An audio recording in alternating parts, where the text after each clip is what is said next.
बिस्मिल्लाहिर्रहमानिर्रहीम। अस्सलाम वालेकुम व्यूअर्स, आप देख रहे हैं डाइनिंग। और आज हम बहुत ही मज़ेदार खीर तो बना ही रहे हैं, इसके साथ साथ खट्टे आलू, नरम लेकिन बहुत ही क्रिस्पी इंस्टेंट पूड़ी की रेसिपी भी आपको इस व्लॉग में मिलने वाली है। इसकी आवाज़ से भी आपको यकीनन अंदाजा हो रहा होगा, बहुत ही मज़ेदार। रेसिपी पसंद आए तो चैनल को सब्सक्राइब कर दें, बेल आइकन को ऑल पे कर देने से आपको वीडियो का नोटिफिकेशन सबसे पहले फ्री में मिल जाएगा। सबसे पहले हम खीर बना लेते हैं। इसके लिए चावलों को पीसने की बिल्कुल भी जरूरत नहीं है। आधा कप से थोड़ा ज्यादा हमने चावल लिए। चावलों को 4 से 5 पानियों में खूब अच्छी तरह से धो लेने के बाद आधे घंटे के लिए हमने भिगो दिया था। इसके साथ ही हीट को ऑन कर लेते हैं। 2 लीटर हमने फुल फैट दूध ले लिया है।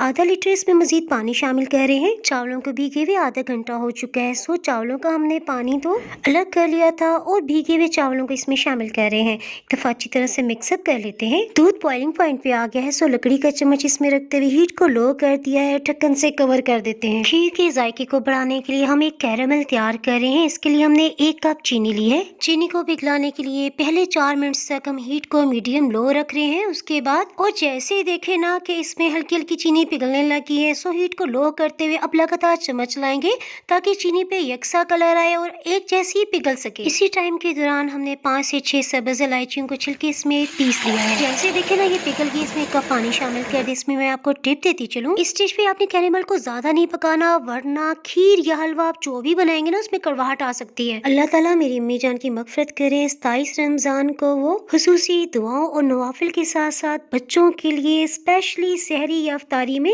इन रेसिपीज का जरूर एहतमाम किया करती थी। फ्राई पैन में जो कैरेमल अभी भी चिपका हुआ था उसमें हमने आधा कप पानी मजीद डालते हुए लो हीट पे गर्म कर रहे हैं। सब्ज इलायचियों को हमने छिलके समेत पीस लिया था, इसे शामिल कर रहे हैं। इससे खीर तो खुशबूदार बनेगी ही, साथ साथ इसे हाजम भी बनाएगी। बकाया बच जाने वाला कैरेमल भी अच्छी तरह से पिघल चुका है, सो इसे भी हम खीर में शामिल करते हुए पहले की तरह लो हीट ही रखते हुए पका रहे हैं। इसके साथ ही हमने इमली को आधा कप गर्म गर्म पानी में भिगो दिया। ये इमली तकरीबन 3 चम्मच है। नरम और खस्ता पुड़िया बनाने के लिए हमने आधा लीटर मैदा लिया है। इसमें 1 खाने वाला चम्मच भर के घी और 2 खाने वाले चम्मच हमने दही शामिल किया है। इसे हाथों से अच्छी तरह से मसलते हुए हम मैदे में शामिल कर रहे हैं। सभी लम्स को हम तोड़ रहे हैं। इसके साथ ही पानी रूम टेम्परेचर पे ले रहे हैं। पानी एहतियात से थोड़ा थोड़ा करके शामिल करते जाएंगे और इसे गूंदते जाएंगे, मिक्सअप करते जाएंगे ताकि ये बहुत ढीला ना हो जाए। पूड़िया बनाने के लिए जो हमने आटा गूंदा है ना, ये बाइंड पोजीशन में आ गया है, सो अब हम इसमें मजीद पानी शामिल नहीं करेंगे। 2 चम्मच ऑयल डालते हुए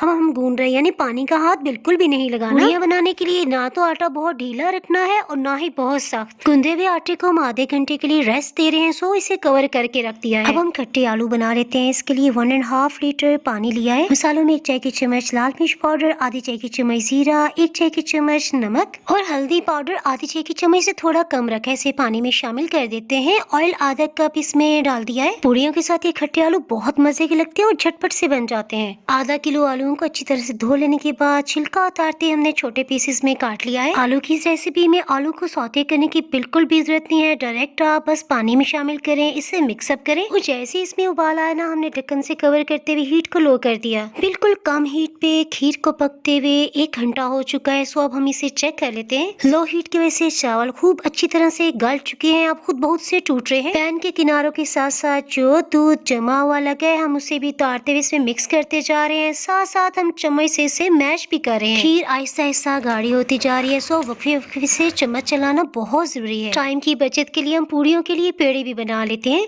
आटे के पेड़े को हम सभी तरफ से अंदर की तरफ फोल्ड कर लेने के बाद गोल गोल घुमाते हुए पेड़े बना लेते हैं। सभी पेड़ों को बना लेने के बाद कपड़े से कवर करते हुए रख रहे हैं। इस तरह से पूड़ियाँ बेलना बहुत आसान हो जाएंगी। खीर काफी गाढ़ी हो चुकी है। देखिए जब हम चम्मच चला रहे हैं ना, तो इसके नीचे का पैंदा नजर आ रहा है। चावलों को हम साथ साथ मैश भी करते जा रहे हैं। चावलों को ग्राइंड कर लेने के बाद लजीजा खीर से भी ज्यादा मजे की खीर आप घर में बना सकते हैं। उसकी रेसिपी का लिंक आपको ऊपर आई बटन में नजर आ रहा होगा, उसे क्लिक करके देख सकते हैं। हीट को ऑफ कर रहे हैं, ये तैयार होगी। जैसे जैसे ठंडी होगी मजीद गाढ़ी हो जाएगी। आलू को पकते हुए 50 मिनट हो चुके हैं, सो हम इसे चेक कर लेते हैं।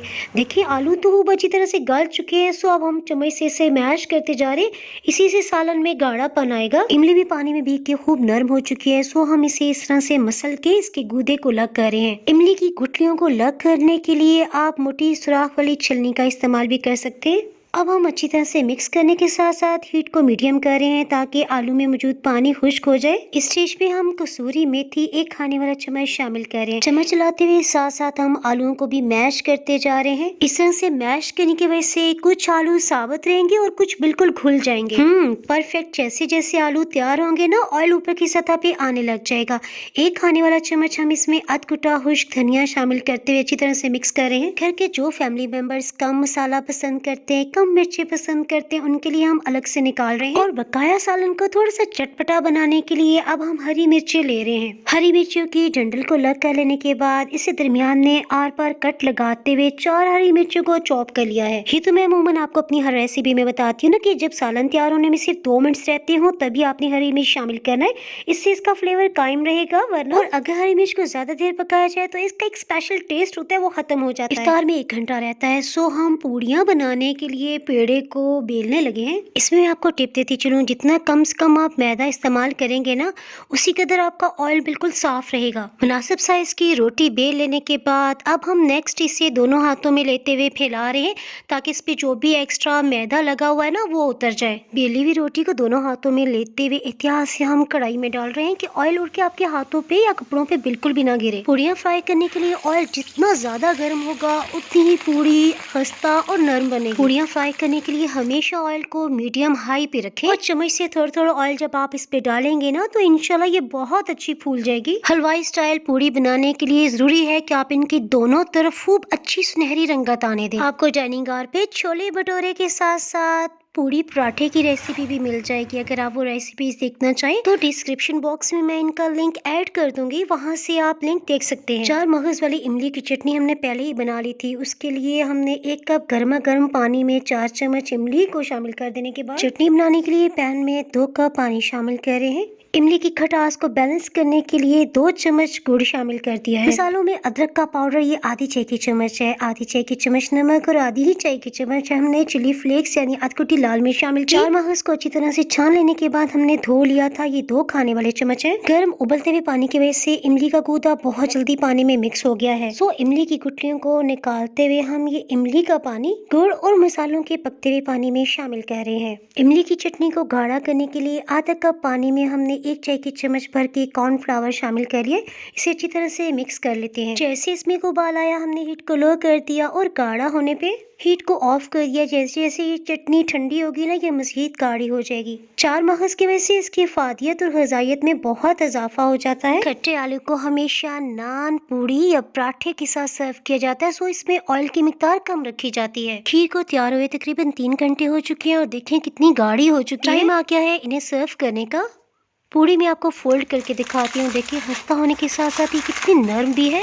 आप इन रेसिपीज को जरूर ट्राई करना है और फिर मुझे कमेंट सेक्शन में बताइएगा कि आपको कैसी लगी। सभी ने इफ्तार में बहुत मजे ले लेके खाया और अल्लाह का शुक्र अदा किया। रेसिपीज पसंद आए तो वीडियो को लाइक और शेयर करना बिल्कुल भी ना भूलें। अगर आप ये रेसिपीज यूट्यूब पे देख रहे हैं तो नीचे ब्लैक सब्सक्राइब के बटन को क्लिक कर सकते हैं। Thanks for watching.